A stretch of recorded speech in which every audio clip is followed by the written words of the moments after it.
My brother had sugar issues when we were growing up. My parents did everything to try and save him from himself, including ignoring me and my sister to dedicate themselves to him. I guess it worked. They got him into rehab and he's clean and sober now. That's great for him. I, however, have a shattered relationship with my parents. He stole them from me. He stole them from Sis. He also stole thousands of dollars worth of my belongings. His wife recently passed away and he isn't doing well. Our parents passed away during the global issue. He contacted me and asked if I would take his son if he died. I said no. Our sister refuses to speak with him, so I'm his only choice, really. He's begging me so his son won't end up in foster care. So I said I would take his son if he paid me back for everything he ever stole from me. I told him only the monetary stuff would count, which he cannot afford to do. So my 1999 Jeep that I paid myself and he stole and crashed. And that my parents begged me not to report stolen so he wouldn't go to jail. My entire Uncanny X-Men comic collection, that sort of thing. I said he could never pay me back our parents missing my wedding because they were dealing with his BS. My wife says that I'm being too harsh and that an innocent child is involved. I can't look at that kid without thinking of everything his father did to me. I don't think I'd provide a good home for him. He's probably better off in foster care. Am I the idiot for telling my brother to pay me back everything he stole from me if he needs a new father for his kid? Edit, I have no relationship with my nephew. I have bought him a Christmas gift or two, same for his birthdays, that's it. And my parents' inheritance? My sister and I paid for their funerals. There was nothing left after a lifetime of cleaning up after him. Not the idiot. You should definitely not take custody of his child when you know you can't separate your animosity and resentment for your brother from having a relationship with your nephew. You are not a monster. You're a human being with feelings. I do question why you even answered the phone or agreed to talk to him. All it does is bring back the anger and resentment you feel. The screw around phase is over and now it's finding out time. He wants you to commit so he can dump the kid on you and live a commitment-free life with no guilt. He essentially ruined your life.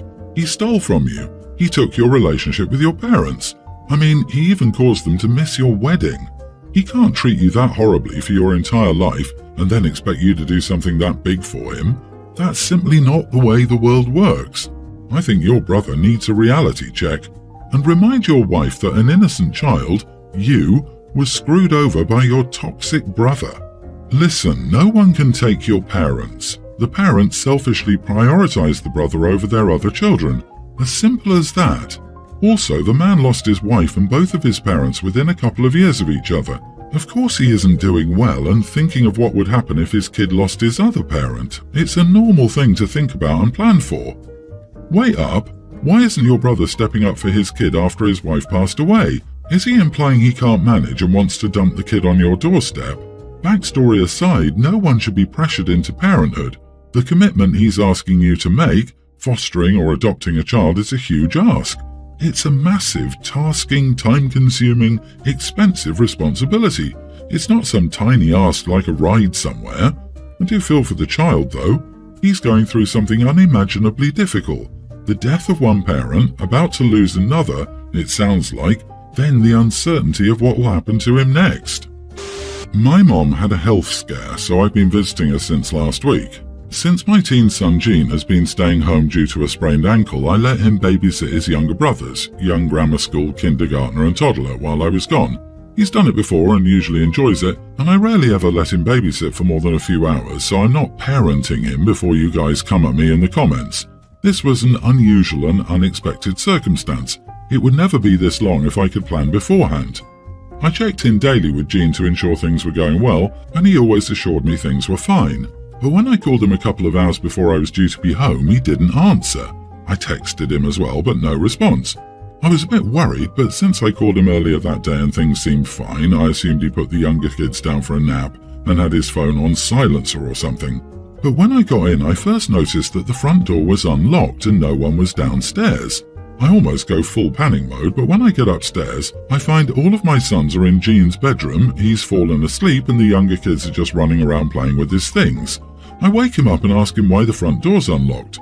He explained that they were getting too rowdy in the house, so he was trying to play catch with them in the backyard, and he must have forgotten to lock the door when they came back in because he was chasing them around, trying to keep them from throwing the ball at the windows. I asked him why he didn't at least check before going to sleep, and he said he'd meant to just sit down for a few minutes and fell asleep on accident. I was a bit skeptical because my youngest kids usually are really well behaved. Still, regardless, I told him keeping the front door locked is basic security and he should have checked at least once before going upstairs, so I'm grounding him for 3 days. He was angry, said I was overreacting and that he can't do anything right in my book. That's not true. I'm just particularly picky when it comes to my kid's safety, like any parent. Am I the idiot for grounding him? I know he needs some type of punishment, but I can still see where grounding might have been too extreme. I'm not sure I read this right. You left an injured teen home alone with 3 small kids for several days. Is that correct? I know you said this was an unusual circumstance, but regardless, you left an injured child to take care for 3 other children for days. So after he took on that huge responsibility, you came home and immediately grounded him for one honest mistake. Wow, you are the idiot, and a huge one. I hope he refuses to do this kind of favor for you ever again. I like how OP thinks they're getting ahead of the parenting comments by saying he likes it. Jesus, a teen with a sprained ankle cannot properly babysit 3 children under 8 for a week. And for all we know, he actually can and did a great job. But instead of being rewarded for handling such a hard task, while injured, he gets grounded for not locking the front door. Complete craziness. What a major idiot. He's right, and I doubt he'll do you any favors like babysitting again, nor should he when your attitude is so crappy and your focus is only on his mistake. He did you a favor in an emergency, and instead of thanking him for stepping up and taking care of the little kids, you freak out and ground him for a mistake that caused 0 harm. Your 4 kids were safe, fed, and secure for a week. You owe him an apology and ungrounding ASAP. I worry about my kids forgetting to lock the door, so, as a responsible adult, I got a doorknob that locks automatically after 1 minute, so in case they do forget, the door remembers and locks on its own. I, 30 female, gave birth to our daughter 4 weeks ago and it was a traumatic delivery. I'm partially bedridden due to complications, and due to this I was given food stamps by the state. We also have 3 other kids, so it's a pretty significant amount. I know that probably makes me sound like a scumbag. Trust me, I don't want to be on state help, but regardless, right now, I am. Because I can't drive currently, my husband does all the shopping, and we have this app on our phone that applies coupons offered by the actual food stamp card, so we save a lot of money, and the food stamps go very far. Without them, we'd be screwed. Well, I checked the bank account yesterday because we have a bill coming up. My husband gets $20 hourly bi-weekly pay. Generally, he brings home around $1,300 a paycheck, so $2,600 to $2,800 a month, and at least 65% of that goes directly toward rent. He just got paid last Wednesday, and he's already down to $320. When I went through all the transactions, I found that he's spending $20 to $50 3 times a day at gas stations. No, we are not in a state with gambling in gas stations. I confronted him on it, and he told me he was buying food. This really rubbed me the wrong way. I asked him why he isn't using the food stamp card because gas stations are EBT approved, and he said, I don't want to look like a scumbag showing up in a company truck and buying food with food stamps. I told him that maybe he should suck up his damn pride because we have food stamps for a reason. He's blowing through hundreds of dollars on food and leaving us in the hole when it comes to actual cash. He says I'm an idiot for expecting him to do something that he's very uncomfortable with and makes him feel like a dirtbag. Am I wrong? He has the ability to bring home lunch, but given that he's so tired in the mornings because our newborn is cluster feeding and up every 2 or 3 hours, he's been forgetting to bring his lunch and just rushed out to work because he's running late. Not the idiot. The gas station is probably one of the most expensive places to buy food. He should be going someplace like Walmart, with a grocery list of ingredients for planned-out meals, where he'll be more or less anonymous among the large volume of shoppers. He's jeopardizing your family's financial well-being because of his pride and lack of planning.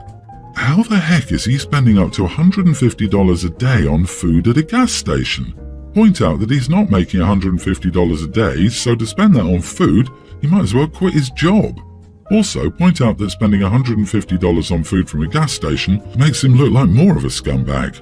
Also, point out that not providing for his family is far more scumbag.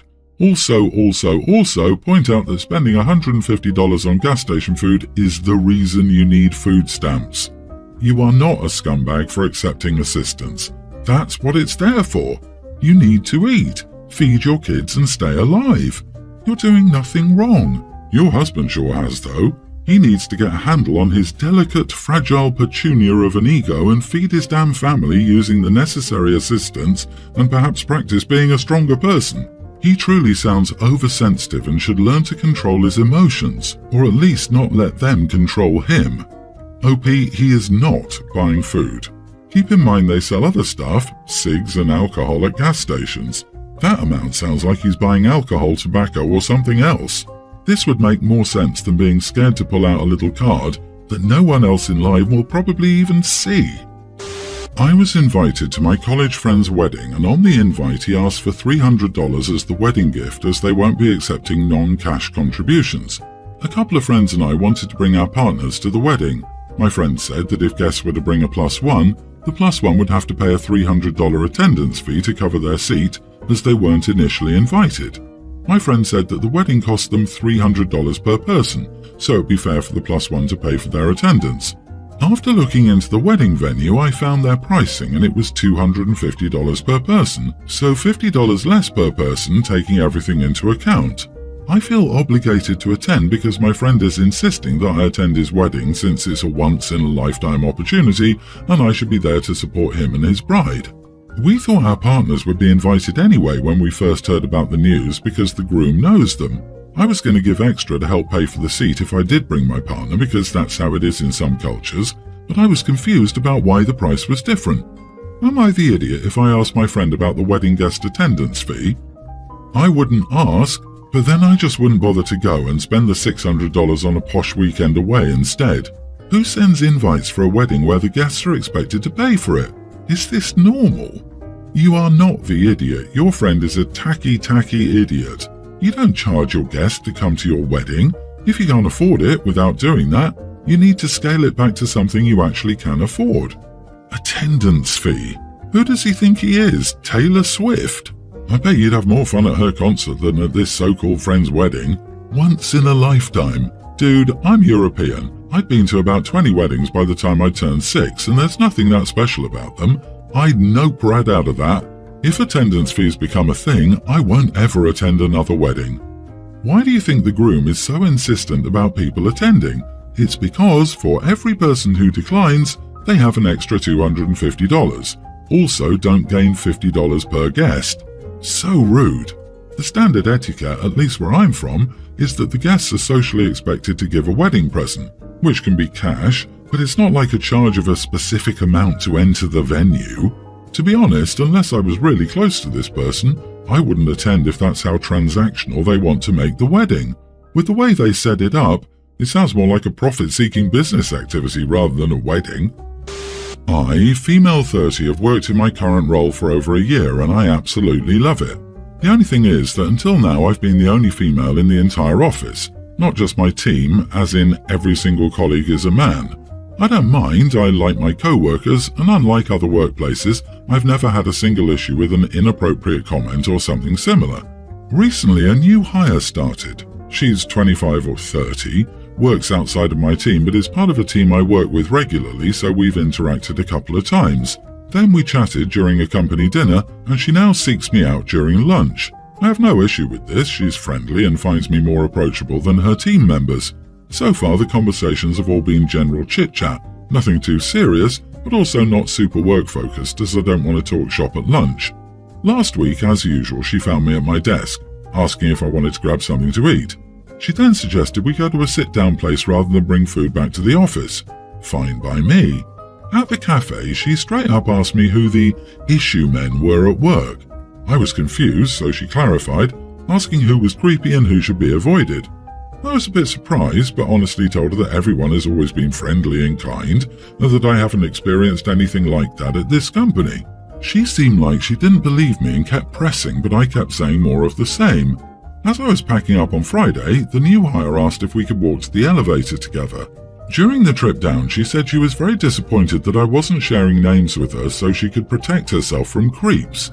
She said now she didn't know who to avoid, all because I wasn't a girl's girl. I tried to tell her again that it wasn't like that, but she wouldn't have it, and said that I was more interested in protecting the boys' club than being friends. Now I'm not sure if something has happened, but am I the idiot for the way I handled it? Maybe she expected something different. You don't have any problem men, but you do have a problem woman. Should the men be warned? Oh boy, she's one of those types. She's looking to start trouble. Not the idiot. Look, if you were lying to her or refusing to answer her question because you'd chosen predators over a potential victim, you would be an idiot. Although even then, not because you're a woman, that behavior is equally idiotish coming from a man. But you weren't, and she's an idiot for accusing you of being a liar. You could ask her if she's having a problem with anyone. That's not being a girl's girl. That's looking out for the welfare of a colleague. Gender doesn't need to come into it. You may see inappropriate comments just as jokes and aren't offended when this other woman is. Everyone has different standards of what's acceptable. Would you want to support any other, by default male colleague if they were having issues with anyone? This is what my thoughts are. Someone may have said something to her, or she's getting vibes from someone and wants to check with the only other woman if it's a known problem or if she might be overreacting. It's possible, even normal, for one person to not have an issue with someone and for someone else to have an entirely different experience with that one person. But a new co-worker is in the wrong for accusing OP of lying. I think everyone's the idiot here.